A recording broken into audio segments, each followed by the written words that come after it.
बिस्मिल्लाहिर्रहमानिर्रहीम। अस्सलाम वालेकुम नाज़रीन, खुश आमदीद आपको पाकिस्तान मीडिया न्यूज़ चैनल में।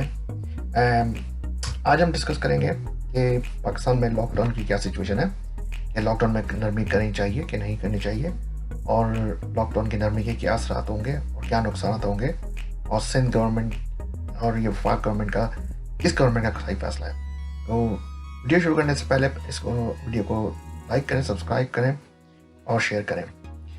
देखिए जी, लॉकडाउन पूरी दुनिया में लॉकडाउन है। ये कोरोना ऐसी बीमारी है कि ये उड़ के लग रही है। यानी कि आप 6 फीट के डिस्टेंस में आ जाए तो हो सकता है जिसको कोरोना हो उससे आपको लग जाएगी बीमारी। लेकिन इसका हल सिर्फ वाहिद लॉकडाउन ही है, क्योंकि लॉकडाउन होगा तो लोग कम से कम बाहर निकलेंगे, लोग एक दूसरे से कम मिलेंगे और से बीमारी कम से कम फैलने का खदशा है। क्योंकि अभी तक वैक्सीन मौजूद नहीं है। जब तक वैक्सीन मौजूद ना हो तो ये बीमारी फैलेगी। तो इसकी असल वैक्सीन अभी जो है वो लॉकडाउन है, इसका हर ही लॉकडाउन है अभी फिलहाल। लेकिन इसके साथ हमें ये भी देखना पड़ेगा कि क्या पाकिस्तान में लॉकडाउन होना चाहिए कि नहीं। देखें, बाहर मुल्कों में अमेरिका जैसे सुपर पावर, बरतानिया जैसी एक बहुत बड़ी ताकत, जर्मनी है बहुत बड़ी ताकत, यूरोप में, वहाँ सब जगह ये बीमारी बहुत तेजी से फैली है।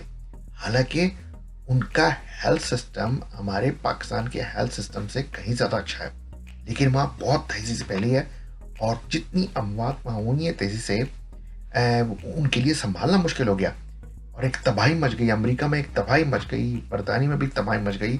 उन लोगों के पास जल्दी जल्दी उनको इमरजेंसी में कब्रें खोदनी पड़ी हैं। एक ही जैसे खंदक खोदते थे, खंदक के बना के उसमें भर दिया जिनके जिनके जिनके वारिस नहीं थे, जिन लोगों के जो बेचारे नर्सिंग होम में रहते थे, जिनका कोई वारिस नहीं आया, उनको बेचारों को एक ही कब्र में 5-5, 6-6 आदमी को भर दिया गया। तो वहां एक सिचुएशन है। लेकिन उनको भी पता है कि मुसलसल लॉकडाउन नहीं किया जा सकता।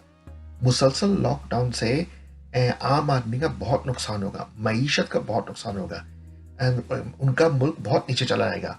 और लोग जो मईशत नहीं होगी, जब लोगों के पास पैसे नहीं होंगे और गवर्नमेंट भी पैसे नहीं दे सकेगी, तो लोगों को और नुकसान होगा। लोगों को लॉकडाउन से लोगों को साइकोलॉजिकल इफेक्ट्स होंगे और लोग वैसे ही मरना शुरू हो जाएंगे, घरों में रह के मरना शुरू हो जाएंगे। क्योंकि लॉकडाउन क्वारंटीन में हर वक्त नहीं रह सकता, मुसलसल नहीं रहा जा सकता। ये लॉकडाउन क्वारंटीन की तरह ही है, जिसमें ज़्यादा मिलना जुलाना ना हो, बस अपने अपने उसमें रहो, अलग अलग कमरों में। तो ये बहुत ज़्यादा एक ख़तरनाक सिचुएशन भी होती है। पाकिस्तान का मसला ये है कि पाकिस्तान में देखें लॉकडाउन, पाकिस्तान एक लिहाज से खुशकिस्मत रहा है।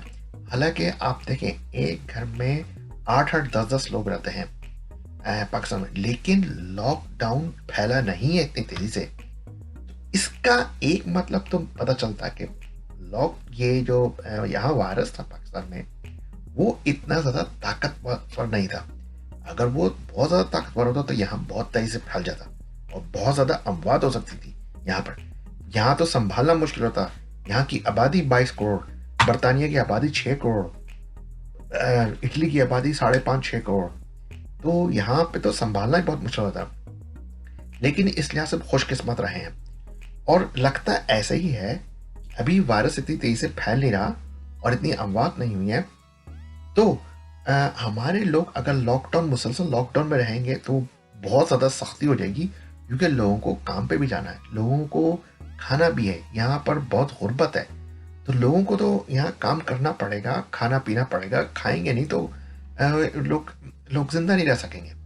तो यहाँ पे पाकिस्तान में लॉकडाउन जो है, ऐसा लॉकडाउन होना चाहिए कि जिसमें लोग बाहर जा सकें, काम भी कर सके, दुकानों पर भी जा सके और एहतियात भी कर सके। सिर्फ यहाँ पे लोगों को बताने की ज़रूरत है, उनको एजुकेट करने की ज़रूरत है, अवेयरनेस दिलाने की ज़रूरत है कि भाई आप ना करो, आप लोगों से ना मिलो, गैर ज़रूरी बाहर, सिर्फ काम पे जाओ, काम पे से आओ, वापस आओ घर पे, और लोगों से 6 फीट का डिस्टेंस रखो, 1.5 मीटर का डिस्टेंस रखो और मास्क पहनो और ये सारे काम करो और दुकानों पर जाओ, ताकि तुम लोग कुछ कमा तो सकते हो। देखना, जैसे जंग में भी क्या होता है, जंग में कभी जंग हल्की होती है, कभी सख्त होती है, कभी आसानियाँ होती हैं। تو اس میں لوگ جنگ بندی بھی کرتے ہیں تاکہ لوگ کھا سکیں پی سکیں اور اپنے کام کر سکیں تھوڑے بہت جو ہیں. پھر جنگ سخت بھی ہوتی ہے جب اٹیک سخت ہوتا ہے. تو یہ جو کرونا وائرس کے ساتھ جو جنگ ہے اس میں جو ہمارا جو دشمن ہے وہ اندیکھا ہے. تو اس سے ہم جنگ لڑ رہے ہیں لاک ڈاؤن کر کے. لاک ڈاؤن کرتے ہیں جنگ ہلکی ہوتی ہے اور پھر ہم لوگوں کو واپس کام پہ بھیجیں گے تاکہ لوگ جو پہلے 1000 کماتا تھا اب شاید 100 روپے کما لے گا. ٹھیک ہے تو کم از کم کھانے کا تو کچھ کر لے گا نا. تو جب اگر یہ دوبارہ پھیلے گا اگر یہ دیکھا دوبارہ تو دوبارہ لاک ڈاؤن کی طرف جانا پڑے گا اور پھر دوبارہ پھر ہلکا کرنا پڑے. یہی طریقہ اختیار کرنا پڑے گا اور کوئی طریقہ نہیں ہے. کیونکہ دیکھیں ایسا تو ہو نہیں سکتا کہ جب تک ویکسین نہ ملے تو لاک ڈاؤن رکھیں. تو ویکسین تو کچھ پتہ نہیں ہے. ویکسین تو 6 مہینے 1 سال 2 سال 3 سال تک کبھی کہہ سکتے ہیں. ویکسین ہو ہی نہ تو ویکسین نہیں ہوگی کیا لوگ لاک ڈاؤن میں رہیں گے. جیسا کہ میں نے کہا کہ پہلے کہ کچھ لوگوں کو دماغی طور پہ نفسیاتی بیمار بھی ہوتے ہیں تھوڑے سے, سب نہیں تھوڑے سے ہوتے ہیں. ان کی زندگی پہ کیا اثر پڑے گا مسلسل لاک ڈاؤن رہنے میں. سب کی زندگی لیکن کچھ کی زندگی پہ اثر پڑ سکتا ہے. ان سے تو لوگ ویسے ہی نفسیاتی بیمار ہونے شروع ہو جائیں گے اور بھوک سے مرنا شروع ہو جائیں گے. تو لاک ڈاؤن میں نرمی بہت ضروری ہے فی الحال. پھر اس کے بعد دوبارہ کریں کیونکہ ہمارے یہاں تو اللہ کا شکر ہے کہ اتنی شدت سے نہیں ہوا اور نہیں ہوگا. اور یہ بھی غلط ہے کہ لوگ ٹیسٹ کر رہے ہیں تو پتہ چلتا ہے, نہیں ٹیسٹ کریں گے تو نہیں پتہ چلے گا. ایسی بات نہیں ہے. اگر نہیں ٹیسٹ کرتے اگر یہ اتنی تیزی سے پھیل رہا ہوتا تو مریض پھر بھی آ رہے ہوتے, وہ کسی اور بیماری کے تحت آ رہے ہوتے ہیں. وہ آتے تو پتہ چل جاتا کہ بھائی یہ ایک غیر معمولی طور پہ مریضوں کی تعداد بڑھ گئی ہے لیکن نہیں بڑھا. اس کا مطلب اتنی تیزی سے نہیں پھیلا. یہ جتنے سے یورپ میں پھیلا ہے امریکہ میں پھیلا ہے تو ہم لوگ بہت خوش قسمت ہیں. تو ہمیں لاک ڈاؤن نرم کر دینا ہے تاکہ لوگ کھا پی سکیں کام کر سکیں اور لوگوں کو ماسک پہننا چاہیے اور فاصلہ کرنا چاہیے. غیر ضروری باہر نہ جائیں, غیر ضروری رشتہ داروں کے پاس رہیں, اپنا خیال خود رکھیں. انشاءاللہ تعالیٰ جلد سے جلد ویکسین مل جائے گی. دعا کرتے ہیں پاکستان پہ اللہ میاں رحم فرمائے. اور میڈیا کو بھی چاہیے کہ اس کام میں بہت اچھا کام بجائے اس کے کہ چیٹ شو ٹاک شو میں مقابلہ کریں تقریروں کا اپوزیشن اور حکومت میں کون صحیح ہے, سندھ حکومت ٹھیک ہے یا وہ ٹھیک ہے.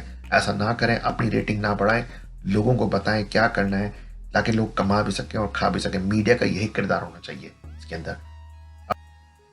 ہمارے چینل کا بھی یہی خیال ہے کہ عمران خان کا یہ فیصلہ لاک ڈاؤن میں نرمی کا بالکل ٹھیک فیصلہ ہے اور سندھ گورنمنٹ کو بھی اس فیصلے پہ عمل کرنا چاہیے صحیح سے. اور میڈیا کی باتوں پہ دھیان نہ دیں کیونکہ میڈیا صرف ڈیبیٹ اور ٹاک شوز کراتے رہیں گے, ان میں تقریروں کا مقابلہ کراتے رہیں گے اپنی ریٹنگ بڑھانے کے لیے. اور اس سے عام آدمی کا اور عام عوام کا کوئی فائدہ نہیں ہونے والا, غریب آدمی کو کوئی فائدہ نہیں ہونے والا.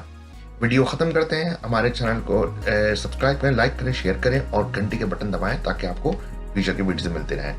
نیکسٹ ویڈیو تک کے لیے خدا حافظ.